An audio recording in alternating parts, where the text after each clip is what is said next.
The European Union is on a mission to root out radical Islam. The deadly terror attacks in the past few weeks have triggered a chain reaction. First, it was President Emmanuel Macron of France. Now it is Chancellor Sebastian Kurz of Austria.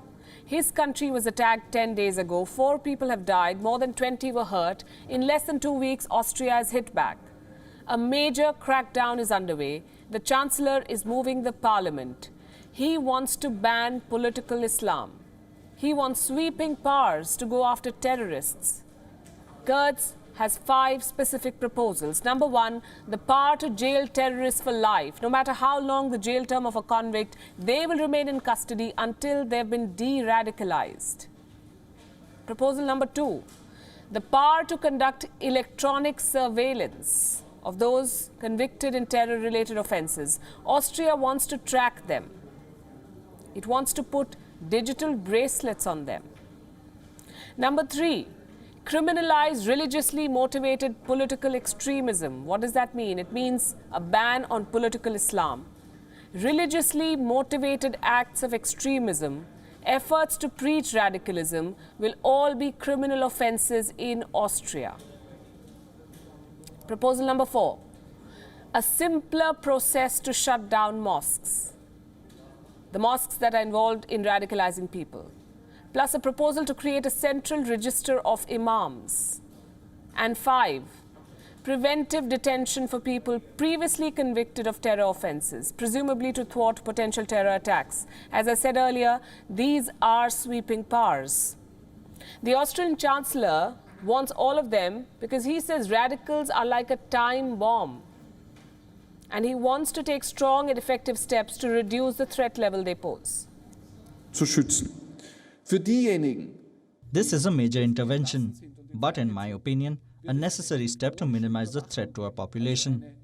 This means that in the future, it is not only a question of punishing crime, but above all, we must go and use every means to protect the population, because many of these people are nothing more than time bombs. Bedrohungsrisiko für unsere Bevölkerung zu minimieren.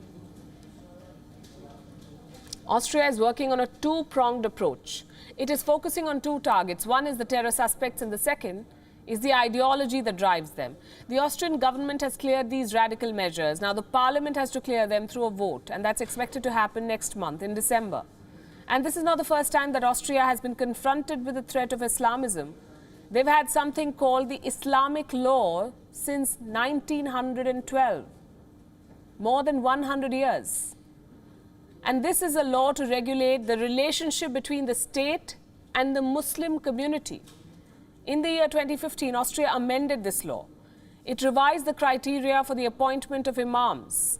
It added a new rule that made it mandatory for imams to know how to speak in German.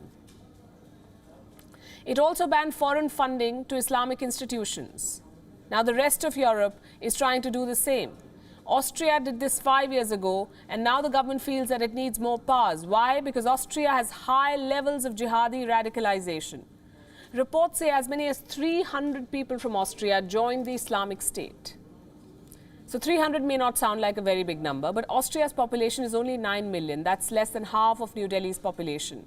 With 300 ISIS fighters, Austria has among the worst records in Europe on a per capita basis.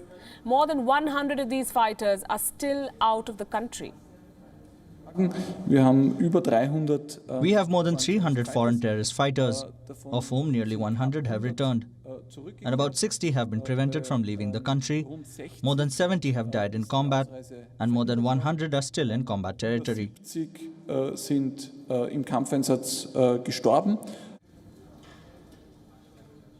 There are more threats from the Chancellor to consider, like the Muslim Brotherhood.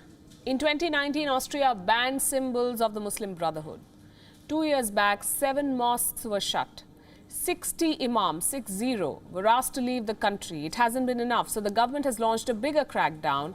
Since the attacks in Vienna, the country's security establishment has been working overtime to dismantle terror networks. On Monday, they carried out a large-scale operation. More than 70 individuals and several organizations were on target. They are allegedly linked to the Muslim Brotherhood. But they've all been put under investigation for a range of crimes, from financial irregularities to terror support. So why are so many suspects being probed when they had no direct link to the Vienna attacks? Because Austria wants to dismantle the entire Islamist infrastructure. Thank you for watching Gravitas on WION's YouTube channel. If you want to stay up to date with what's happening around the world, then subscribe to our channel and don't forget to like and share. Thank you very much for watching WION. World is One.